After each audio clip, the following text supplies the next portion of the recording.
Welcome to Kick-Back Crochet. I'm Carol and I'm so glad you've joined me. Today we are going to tackle learning how to single crochet. We'll do a quick review of chaining and then go straight into single crochet from there. As we go along, we'll review counting stitches, making a turning chain, and also a couple of different things, exciting things that we can do with the single crochet, which really is the workhorse of crochet. You know, what's funny is I realize I kind of talk with my feet the same way I talk with my hands, so don't mind my wiggly toes as we go along. Remember, we're kicking back and doing some crochet here. And I brought you outside because it's a gorgeous day. It's about, I don't know, 82 degrees, and we've got some lovely shade here on the patio, and I just wanted to share it with you. So let's begin. We're going to start, we've got our hook. I've got a 5mm hook here and a dog back from patrol. And then I also have some worsted weight, 4-weight yarn. Don't mind my fingernails, been gardening. I'm dirty, it's cool. The dog and I had a wonderful walk this morning.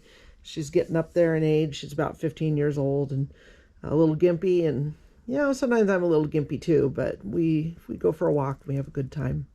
See some cows and see some horses and see the neighbor mowing their lawn. You know, exciting sights that you see out here in the country. So let's begin. Let's make a slip knot first. This is how I make mine.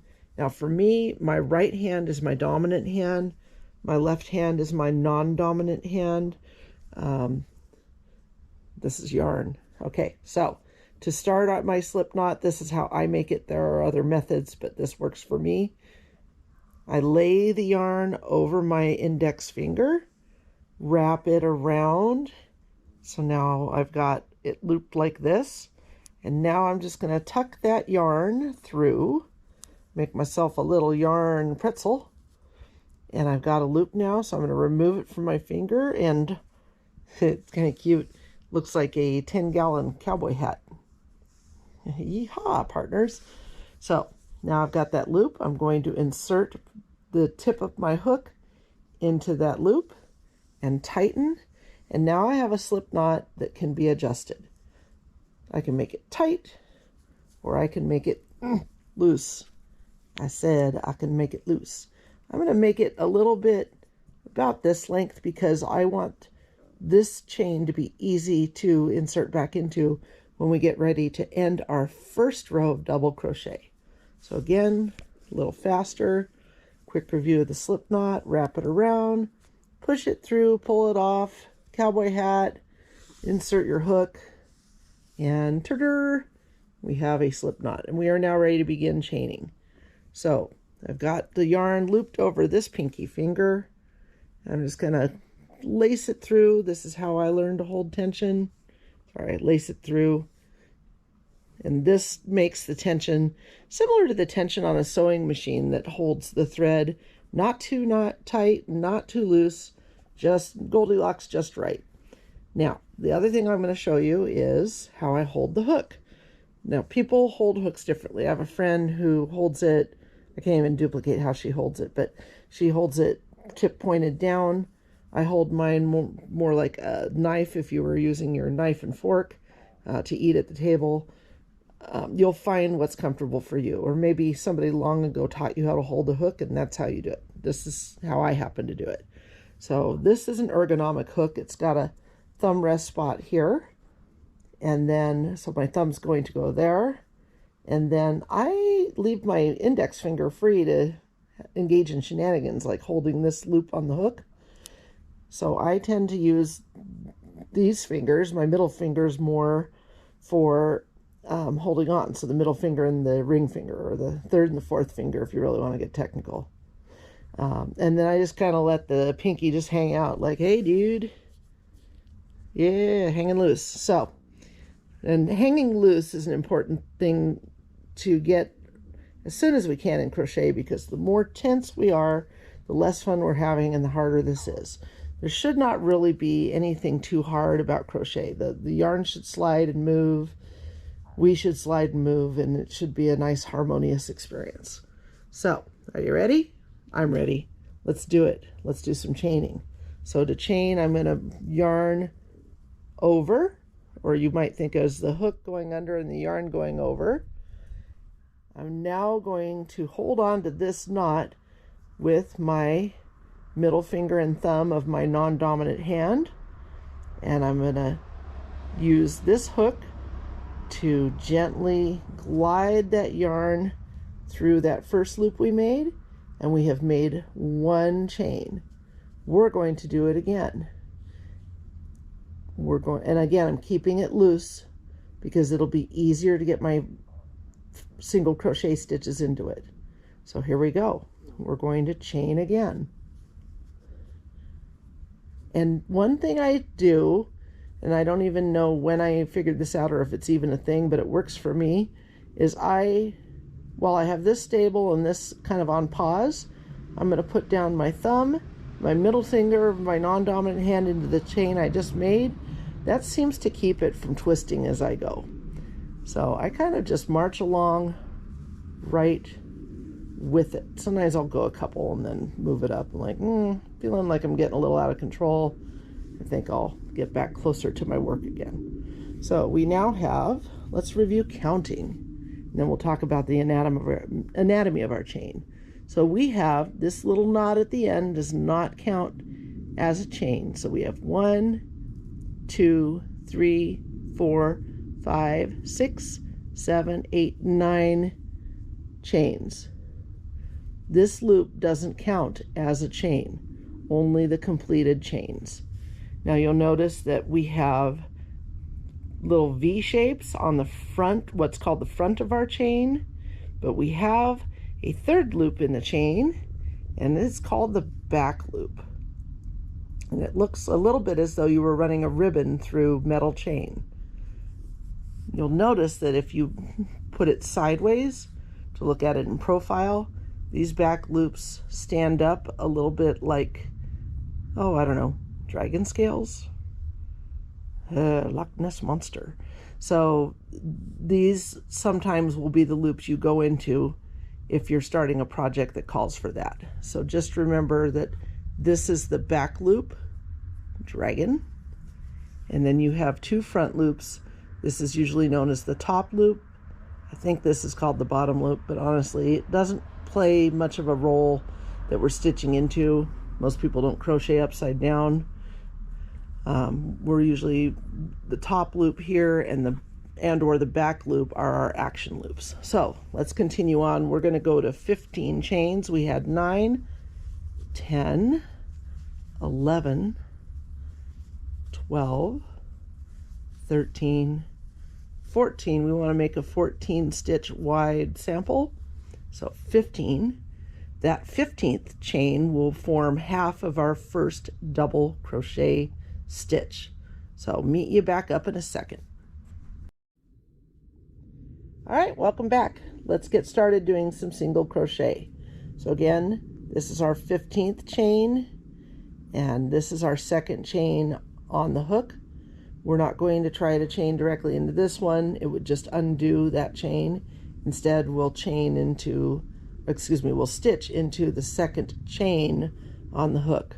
So here is how we will do that. Again, we're holding our yarn. We've got our yarn interwoven around our fingers. That helps give us some light control on it. We've got this taking care of anchoring this loop on the hook. And then of course we're holding our hook. We've got our thumb in the thumb spot, and then maybe 1 or 2 fingers, and then our palm providing some stability. So here we go. We're going to single crochet. So we are actually going to work into not this first chain from the hook, this second chain from the hook. That's going to make it easier for us to do what we need to do. So once again, more slowly, insert the tip of the hook, yarn over. That just means your hook went under the yarn.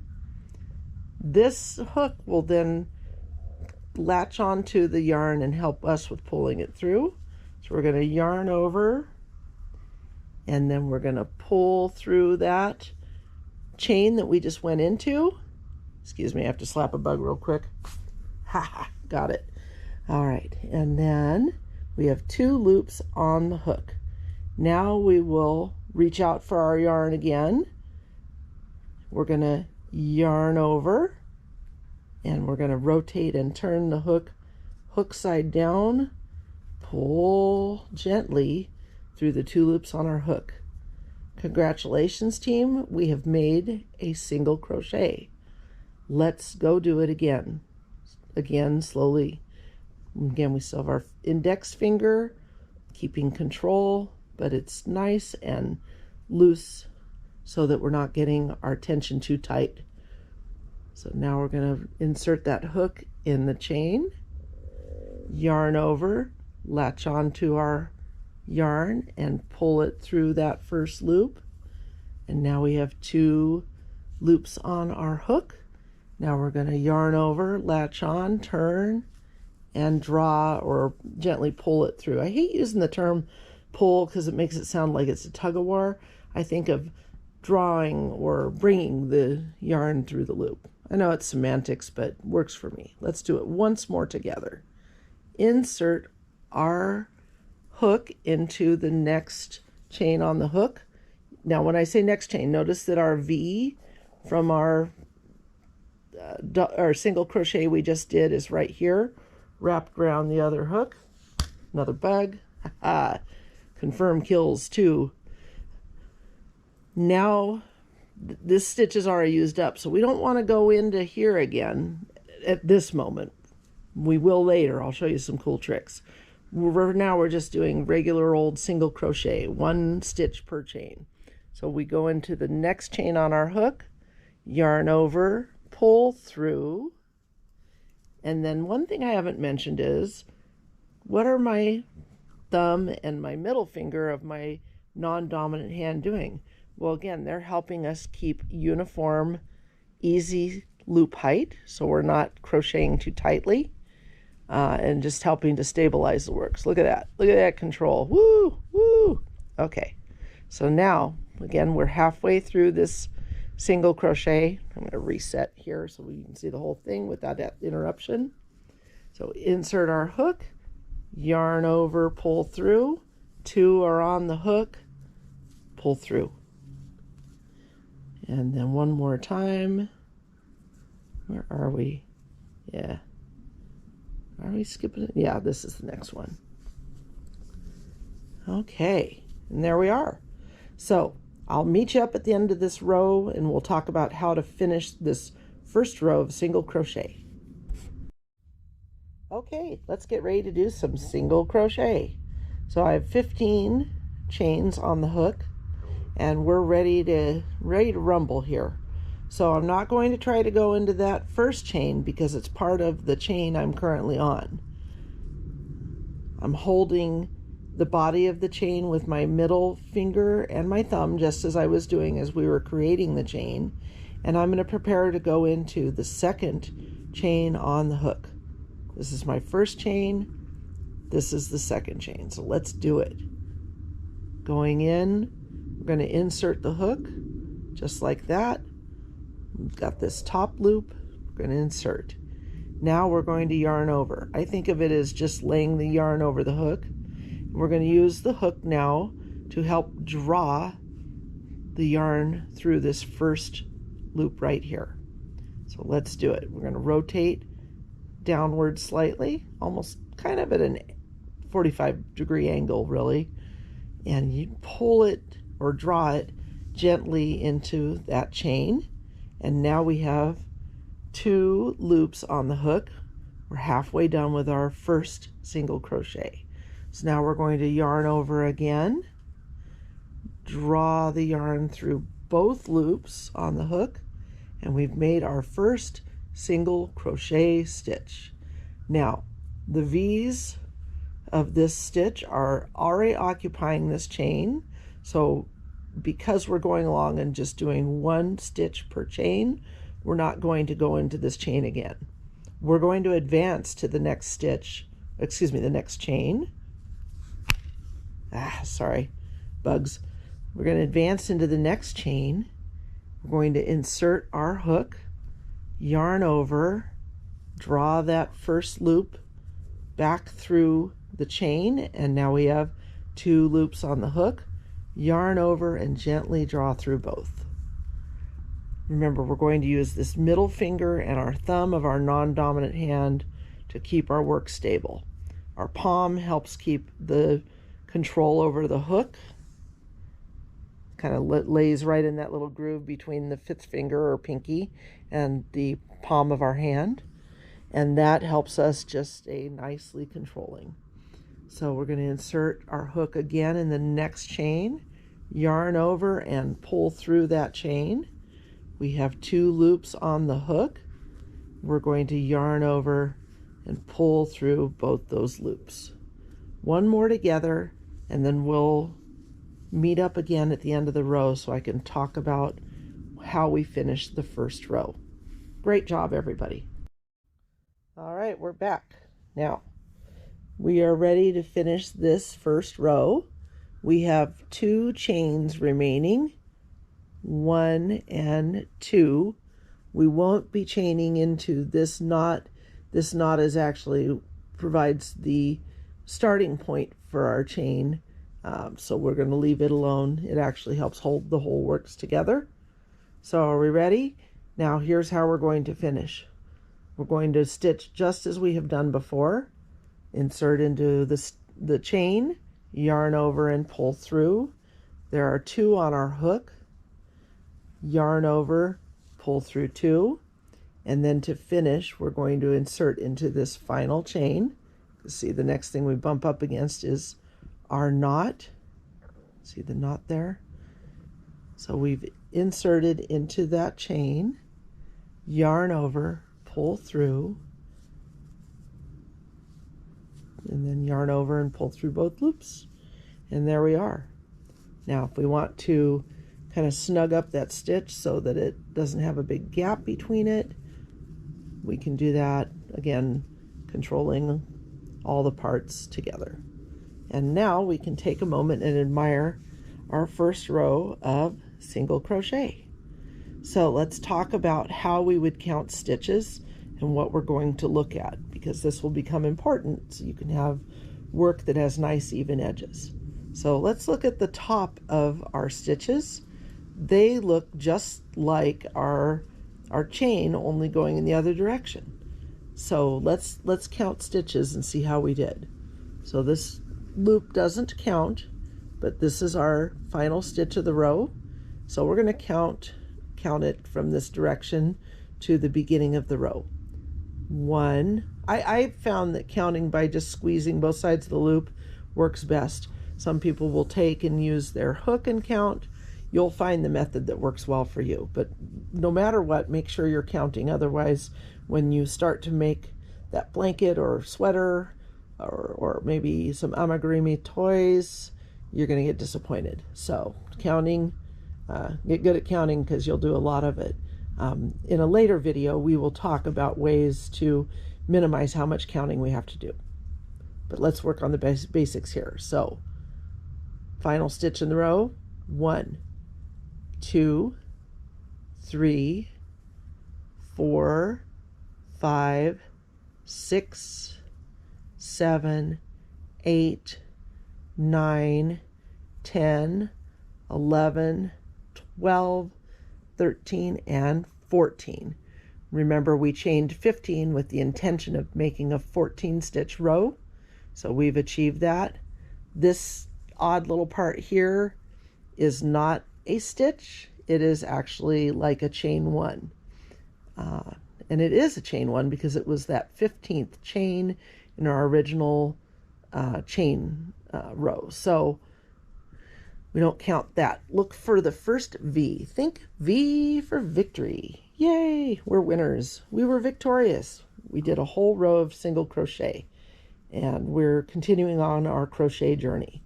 So let's do that in just a moment. We'll talk about making a turning chain and starting on the second row of single crochet. See you in a moment. Okie doke. Here we are, we're back. let's talk about turning the work. There are two ways to create your chain one to prepare for the next row. Some folks will chain one and then turn. I would prefer to turn and then chain. Somehow it just gives me that better feeling of moving on to the next row. So to turn our work, again, we've got our hands ready to stitch, holding our hook. We've got thumb and forefinger here.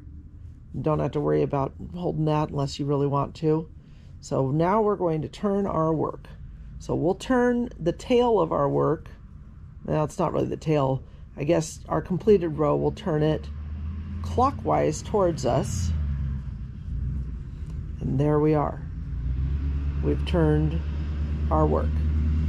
Now, we're ready to make a turning chain, or I guess in our case, it's an after turning chain. And the reason we are going to do this is it will add height to our work. Because we're going to do another row of single crochet, we're going to make one chain. So as before, yarn over and pull through, and now we have our turning chain. Now we're ready to talk about how we're going to proceed along.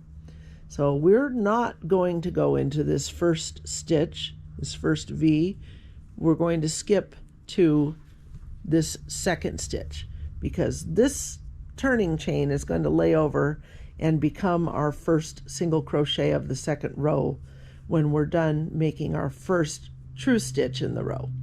So to go ahead and make the stitch, to make a standard single crochet, I'm going to go under both these V's with my hook. Okay, see what that looks like? Let's look at it from the back side. There we are, poking through. We've got two pieces of yarn on our hook. The third one is the loop that's on the hook. Okay, so let's do that again. There's a little daylight there where I already just went through it. But as we go along, you can see the spaces we'll be going into. So again, go under that first V, yarn over, pull through. We have two loops on the hook, yarn over and pull through. And now we have the second stitch of the row. There's our first one, made courtesy of our turning chain, and there's the one we just made. Let's do one more together and then we'll work on this row. So again, go under our V, yarn over, pull through. We have two on the hook, yarn over, pull through these. Okay, one more together. Insert our hook, yarn over, pull through, two loops on the hook, and pull through. All right, meet you up at the end of the row. Okay, we're back.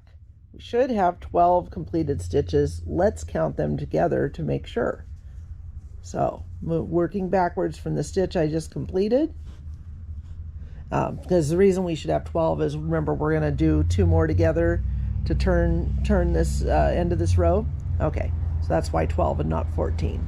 So 1, 2, 3, 4, 5, 6, 7, 8, 9, 10, 11, and remember our first official V, this was our turning chain, 12. And this little bumpity thing does not count as a stitch, but that's a V we can go into. Yeah, it looks a little loose and wonky now, but we'll be glad of it when we come to the end of this row. So insert our hook. Oh yeah, what do you do when you want to take a moment from crochet? We'll talk about using stitch markers later. For now, if you pull up your ending loop like this, it's easy to find when you're ready to resume. So again, we've got our hook, we're ready to go.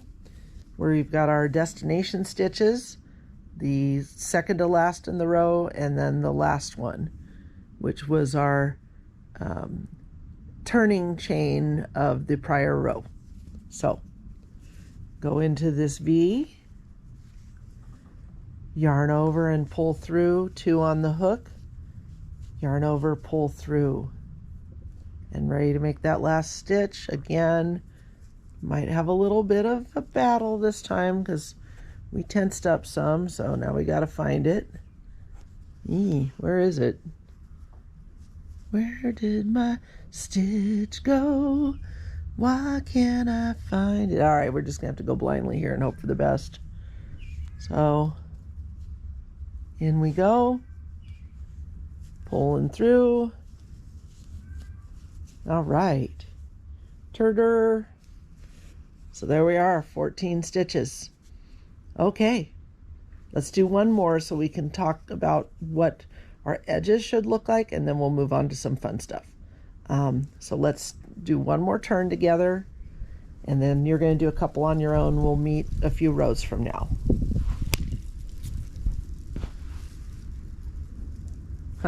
Sorry, red ant. Didn't want to get bitten. Okay, so let's turn. Chain 1, skip this one, go into that one. Do one more, and then we can pull up a loop to take a break, and we can check our edge. Yeah, looks pretty legit. See you in a couple rows, maybe a couple more red ants getting smacked. All right, great work, everybody. So we've got several rows of single crochet now. We could keep on going to make a perfect square, but I'm going to pause here for now because really what we just want to talk about is edges. So let's take a look. How are our edges looking? Pretty even. Look at it this way, get a little better control over the piece. Yep, that looks nice and even. And this looks nice and even, and the way we achieve that is, again, keeping that gentleness with the yarn, the control over the yarn, and of course counting. So let's just take a moment and appreciate the wonderfulness of counting. Let's count, in fact, just to do it for fun. So again, there's the ending stitch of that row. 1, 2, 3, 4, 5, 6, 7, 8, 9, 10, 11, 12, 13, and this weird little guy here is number 14. And we have a nice looking sampler here. Now we're going to take another little break, and I'm going to prepare to show you how we're going to crochet into the back loop only. And that's how ribbing, such as you'd have around waistband of a sweater or the cuffs of a sweater or around the brim of a hat, can be formed. So back loop only is awesome, and we're going to do it together here in just a moment. If this is enough for you and you're ready to just get to making a project, or perhaps making your own sampler a little bit bigger, maybe a complete square, this is a great pause point. But if you want to know the why behind single crochet, besides creating a nice, durable, sturdy stitch with very little space between, excellent for a washcloth, or maybe for a sturdy outdoor hat. If you're ready to know more than that, we can work on that. What we got going by? Oh, a very common sight here. A pickup with a gooseneck trailer behind it. It's a nice flatbed. I like it. All right, so, sorry, squirrel. So let's meet back up in a few minutes, and we'll do back loop only and make ourselves a ribbing. Welcome back. We're going to do some back loop only single crochet, and that's going to make a great ribbing. So now I've made 10 chains, because I'm not going to make a very wide ribbing. It's going to be like the ribbing of a waistband of a sweater or maybe a hat. So, and I'm going to start this one. We're not going to go into this top loop of our chain. Instead, we're going to go into the back loop, the dinosaur scales Loch Ness monster. So let's turn our chain so that we can only see the back loop. And this is going to be pretty exciting. So we're not going to go into this chain, this second chain from the loop. Instead, we're going to go into this first back loop. Can you see that okay? There we are. There's the back loop. and we're just going to insert our hook into that. We have 2 loops on the hook. We're going to yarn over. We're going to use our thumb and forefinger to control the bottom of it, and then gently draw through. And we've done our first back loop only single crochet. Let's do it again. Insert under that back loop. Remember, we've got our dragon scales here. Yarn over, stabilizing with our finger and thumb, pull through. Back loop,